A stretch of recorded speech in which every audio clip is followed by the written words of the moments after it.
17 Agustus 2026 menjadi momentum 81 tahun kemerdekaan Indonesia.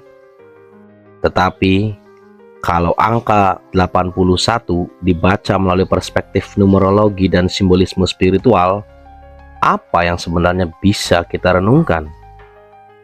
Kali ini kita akan membedah makna angka 8, 1, dan 81, menghubungkannya dengan perjalanan bangsa, konsep kemerdekaan batin, serta pertanyaan yang lebih dalam, yaitu apakah sebuah bangsa benar-benar merdeka jika manusianya masih terikat oleh ketakutan, oleh ketergantungan, dan oleh pola pikir lama? Pembahasan ini menggunakan numerologi sebagai bahasa simbolik, bukan sebagai bukti ilmiah atau ramalan pasti ya. Mari melihat kemerdekaan Indonesia dari sudut pandang yang berbeda, lebih reflektif, lebih spiritual, dan tetap lebih kritis. Apakah kamu siap untuk sadar? Apakah kamu siap untuk berpikir? Dan apakah kamu siap untuk menjadi manusia?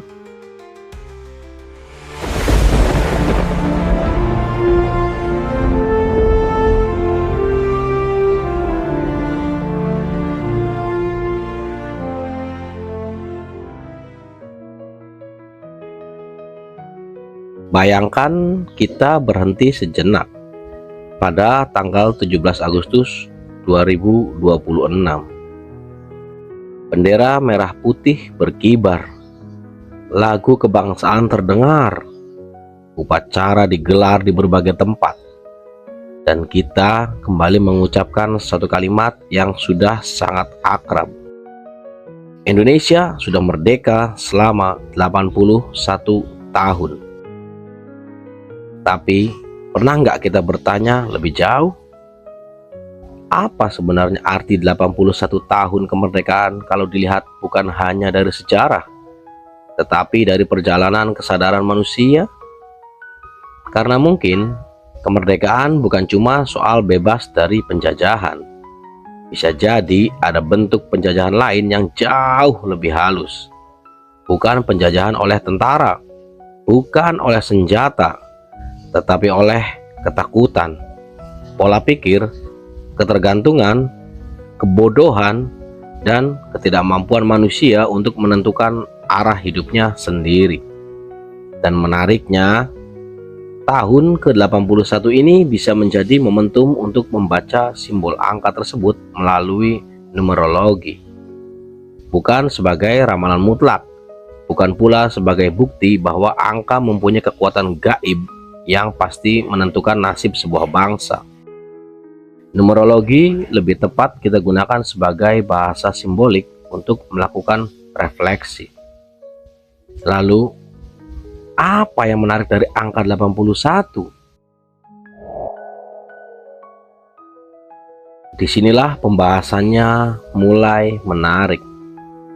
Dalam numerologi, angka 8 sering dikaitkan dengan kekuatan, keseimbangan, tanggung jawab, struktur, materi, dan konsekuensi dari tindakan. Sedangkan angka 1 sering diasosiasikan dengan awal baru, keberanian, kemandirian, identitas, dan kemampuan untuk berdiri dengan kaki sendiri. Sekarang coba kita satukan 8 dan 1. Ya, 8 dan 1. Apakah ini berarti Indonesia sedang memasuki sebuah fase tertentu? Tentu kita tidak bisa mengatakan angka 81 secara ilmiah menyebabkan perubahan bangsa. Tidak ada bukti ilmiah bahwa angka tertentu mempunyai kekuatan kosmis yang otomatis mengubah nasib sebuah negara. Tetapi sebagai simbol, angka 81 justru menarik untuk dijadikan cermin. Sebab setelah 81 tahun, pertanyaannya bukan lagi sekadar apakah Indonesia sudah merdeka? Pertanyaannya berubah menjadi Seberapa jauh manusia Indonesia mampu menggunakan kemerdekaan itu?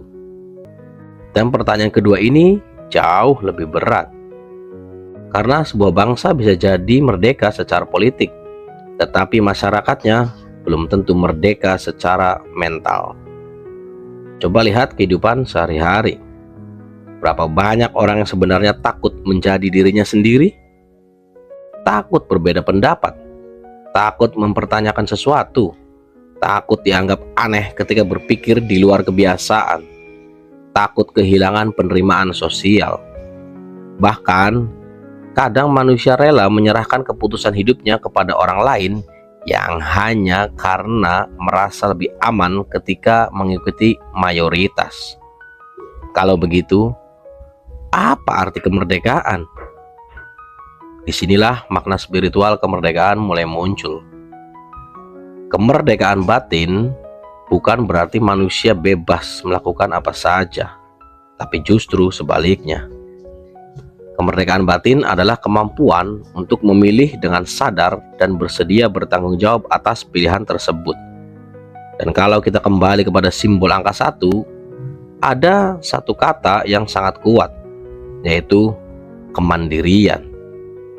Tetapi kemandirian bukan berarti egois ya. Kemandirian berarti mampu berdiri tanpa kehilangan kemampuan untuk bekerja sama. Menariknya, bangsa Indonesia sejak awal bukan dibangun dari satu identitas tunggal. Kita punya ratusan kelompok etnis, berbagai bahasa, tradisi, seni, dan sistem nilai. Namun semuanya dipersatukan oleh gagasan Indonesia. Jadi, mungkin salah satu pelajaran spiritual terbesar dari Indonesia justru ada pada keberagaman itu sendiri. Bahwa kesatuan tidak selalu berarti keseragaman. Kita bisa berbeda, tetapi tetap bekerja bersama. Kita mulai mempunyai keyakinan berbeda, tetapi tetap saling menghormati.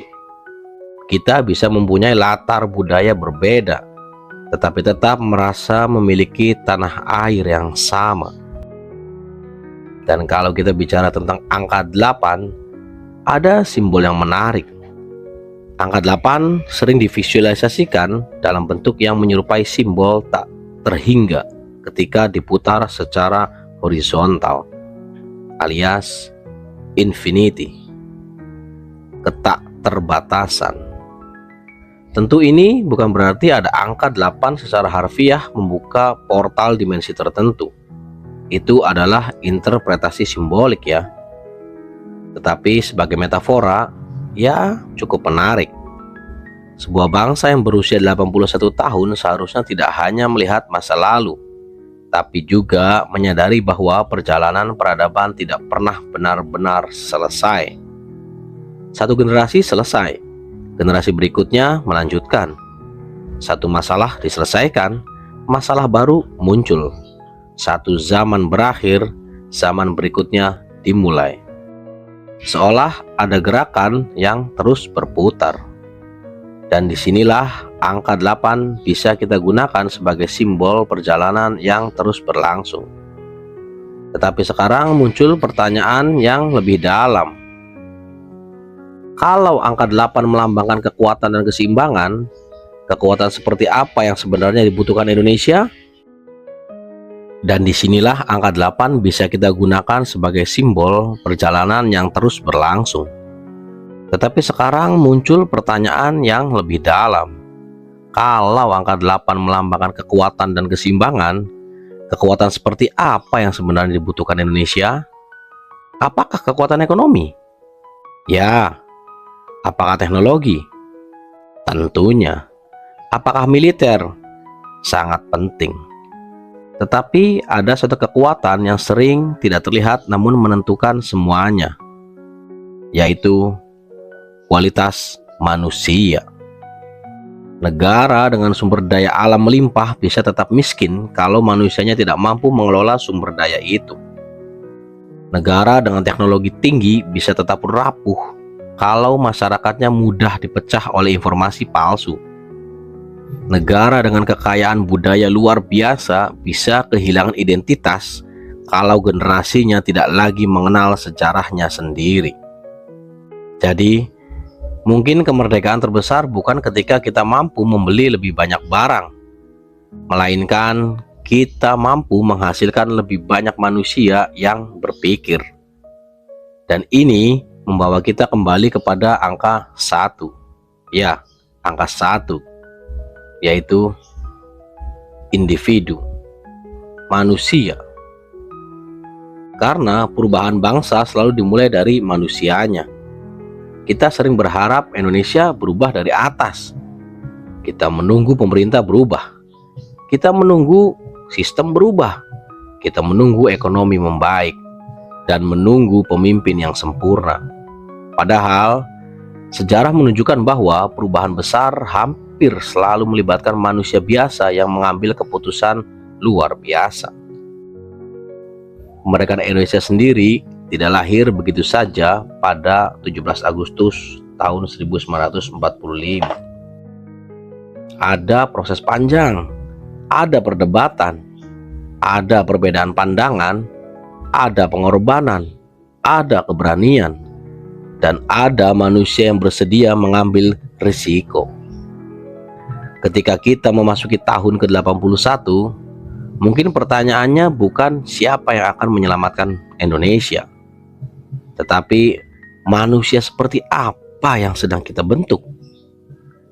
Ini penting, karena sebuah bangsa tidak akan melampaui kualitas manusianya. Kalau masyarakatnya mudah dimanipulasi, maka manipulasi akan menjadi kekuatan. Kalau masyarakatnya gemar membenci, kebencian akan menjadi energi sosial. Kalau masyarakatnya terbiasa berpikir kritis, informasi akan diuji sebelum dipercaya. Kalau masyarakatnya mempunyai empati, perbedaan tidak otomatis berubah menjadi permusuhan. Inilah yang menurut saya jauh lebih menarik ketika kita berbicara tentang kemerdekaan secara spiritual. Spiritualitas tidak harus selalu berbicara tentang sesuatu yang gaib. Spiritualitas juga bisa berbicara tentang kualitas hubungan manusia dengan dirinya sendiri, dengan manusia lain, dengan alam, dan dengan sesuatu yang dianggap lebih tinggi dari dirinya. Dan dari sini kita bisa memahami kemerdekaan dalam 3 lapisan. Yang pertama, kemerdekaan dari luar. Kita bebas menentukan arah bangsa tanpa dikendalikan kekuatan asing. Kedua, kemerdekaan dari dalam. Kita mampu mengendalikan keserakahan, ketakutan, kebencian, dan ego yang ada di dalam diri kita sendiri. Ketiga, kemerdekaan kesadaran. Kita mampu berpikir, mempertanyakan, memahami, lalu mengambil keputusan dengan penuh tanggung jawab. Lapisan ketiga mungkin yang paling sulit. Karena manusia bisa mengetahui banyak hal tetapi belum tentu sadar. Bisa berpendidikan tinggi tetapi masih mudah dimanipulasi. Bisa mempunyai akses informasi tanpa batas tetapi tetap tidak mampu membedakan fakta dan opini. Bisa berbicara tentang kebebasan tetapi sebenarnya hidup berdasarkan tekanan lingkungan. Jadi, apakah 81 tahun kemerdekaan cukup? Secara sejarah, 81 adalah perjalanan yang sangat panjang. Tapi secara peradaban, mungkin baru sebuah babak. Indonesia masih menghadapi persoalan pendidikan, persoalan ketimpangan, korupsi, lingkungan, kualitas sumber daya manusia, perkembangan teknologi, serta perubahan dunia yang semakin cepat. Dan justru di tengah perubahan itu, kita membutuhkan jenis kemerdekaan baru, yaitu kemerdekaan untuk berpikir, kemerdekaan untuk belajar, kemerdekaan untuk mengakui kesalahan, kemerdekaan untuk mengubah pandangan ketika menemukan bukti baru, dan yang paling penting, kemerdekaan untuk tidak menjadi budak dari ego sendiri. Sekarang, mari kita kembali ke angka 81. Dalam numerologi, angka 81 dapat direduksi dengan menjumlahkan 8 dan 1. Hasilnya apa? 9. Sekali lagi, ini adalah sistem simbolik, bukan hukum alam ya. Tetapi angka 9 dalam banyak tradisi numerologi sering dikaitkan dengan penyelesaian, kebijaksanaan, pelepasan, kemanusiaan, dan akhir sebuah siklus sebelum memasuki tahap berikutnya. Menarik bukan? Ya, harusnya menarik. 81 menjadi 9. Jika kita gunakan hanya sebagai metafora, kita bisa melihatnya sebagai pertanyaan. Apakah 81 tahun kemerdekaan merupakan fase untuk menyelesaikan pola-pola lama?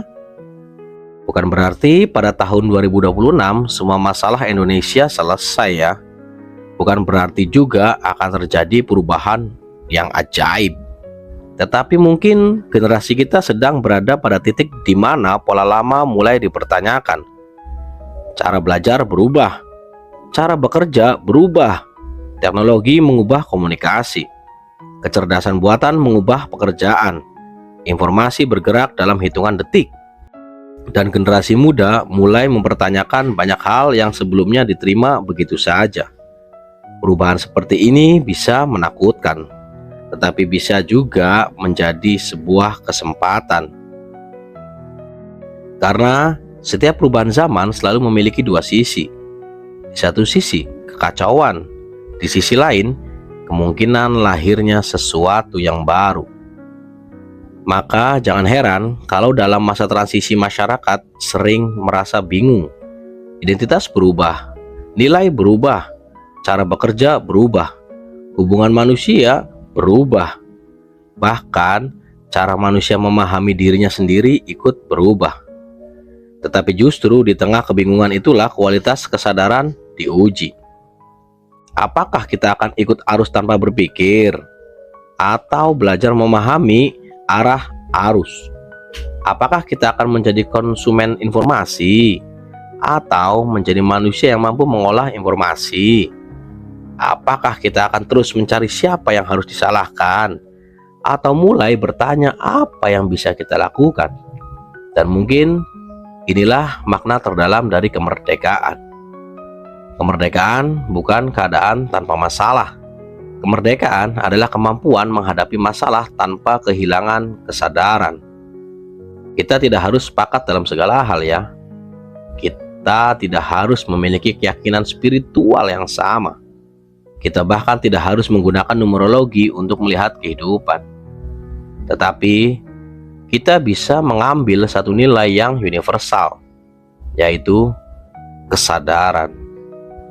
Kesadaran bahwa setiap tindakan mempunyai konsekuensi. Kesadaran bahwa kebebasan selalu datang bersama tanggung jawab. Kesadaran bahwa kekuatan tanpa kebijaksanaan bisa berubah menjadi sebuah kehancuran. Dan kesadaran bahwa kemajuan sebuah bangsa tidak hanya diukur dari gedung tinggi, jalan raya, atau angka pertumbuhan ekonomi. Kemajuan juga terlihat dari cara manusia memperlakukan manusia lain, cara kita memperlakukan alam, cara kita menggunakan teknologi, cara kita mendidik anak-anak, dan cara kita menjaga kebenaran ketika kebohongan jauh lebih mudah disebarkan.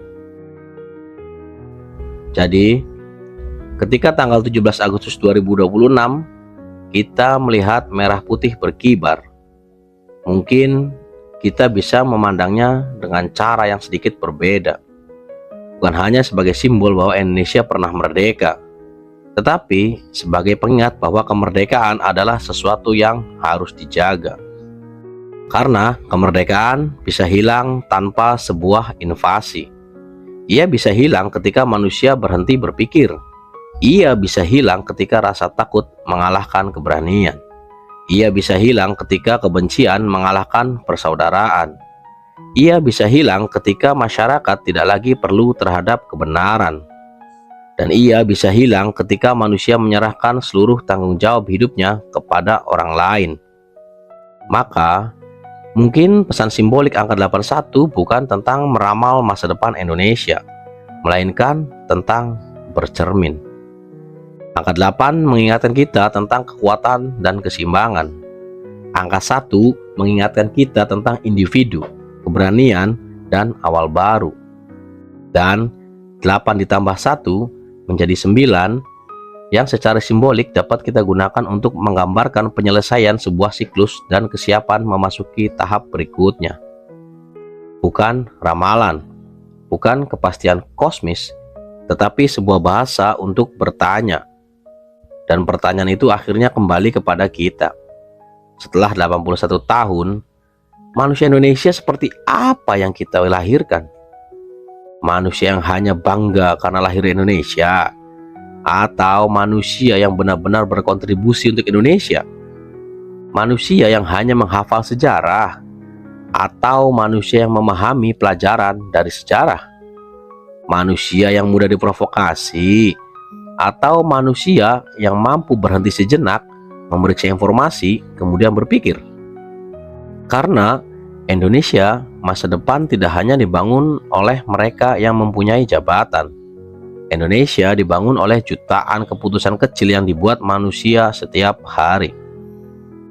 Ketika seorang guru memilih mendidik dengan tulus, ketika seorang anak memilih belajar, ketika seorang pekerja memilih jujur, ketika seorang pengusaha memilih tidak mengeksploitasi, ketika seseorang memilih berdamai daripada menyebarkan kebencian, dan ketika kita semua memilih untuk menggunakan kemerdekaan dengan kesadaran. Mungkin disitulah makna spiritual kemerdekaan yang sebenarnya. Bukan mencari tanda bahwa Indonesia akan menjadi besar, tapi menjadi bagian dari alasan mengapa Indonesia bisa menjadi besar. Jadi, 81 tahun bukan sekadar angka. Ia adalah perjalanan. Ia adalah cermin. Dan mungkin juga sebuah pertanyaan yang sedang dilemparkan kepada generasi kita. Kalau para pendahulu sudah memberikan kita kemerdekaan, lalu apa yang akan kita berikan kepada generasi setelah kita? Karena pada akhirnya, bangsa yang besar bukan bangsa yang menunggu masa depan datang. Bangsa yang besar adalah bangsa yang sadar bahwa masa depan sedang dibentuk melalui pilihan-pilihan yang kita buat hari ini. Mari belajar berpikir, belajar menyadari, dan belajar bertumbuh bersama. Sugeng Rawuh Zaman Enggal, Rahayu Sagung Dumadi. Merdeka, merdeka, merdeka. Like and subscribe untuk mengikuti video lainnya agar kamu bisa lebih sadar lagi. Salam Mikiro.